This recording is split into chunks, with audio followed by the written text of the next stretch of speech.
अल्लाह अगर चाहे। इसलिए कि सरकार गरीब नवाज को भी ये चैलेंज किया गया था।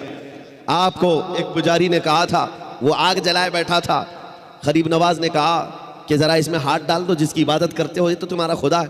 उसने कहा इसमें हाथ कैसे डालेंगे, ये तो जलाएगी। कहा जिसकी इबादत करते हो वो खुद तुमको जलाएगी। कितने सालों से इबादत कर रहे हो? कहा मेरे बाप दादा सब इसी की इबादत करते आए, हम इस आग को बुझने नहीं देते। कहा फिर हाथ डालो।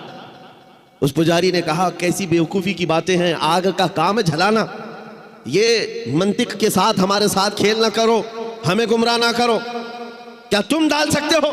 सरकार गरीब नवाज ने कहा मैं तो इसकी इबादत नहीं करता, लेकिन जिसकी पैदा की हुई है उसकी इबादत करता हूं, आग का मालिक अल्लाह है। तो उसने कहा तो चलो ठीक है, तुम ही डाल दो, तुम ही डाल दो।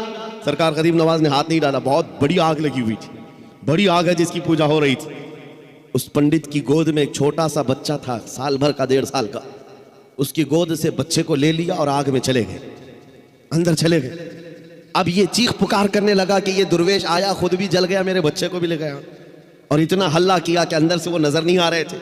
लोग जमा होने लगे, आसपास के सब जमा हो गए, और सबको ये हैरत थी कि ये जलकर राख हो जाए, आग को बुझाएंगे तब ये मिलेंगे। काफी देर हो गई, मजमा जब इकट्ठा हुआ, कई पुजारी आए। सरकार गरीब नवाज अपना दामन झाड़ते हुए आग से बाहर तशरीफ ला रहे हैं। बच्चा भी गोद में मौजूद है, सही सलामत है। उसने छीन करके अपने बच्चे को लिया, जगह जगह पकड़ कर देखा, पेशानी भी ठंडी है, कपड़े भी ठंडे हैं, कोई गर्मी का असर नहीं है। मेरे अजीजों गरीब नवाज तो अल्लाह के वली हैं, उन्हें आग नहीं जलाई। बात तो समझ में आती, बच्चा पुजारी का था, ये क्यों नहीं जला? मुफस्सिरीन कहते हैं, तारीखदान कहते हैं, देखना ये है हाथ में किसके था बच्चा। इसीलिए हम कहते हैं ख्वाजा का दामन, गौस का दामन, अरे जहां हाथ लग जाए उस पर आग नहीं लगती।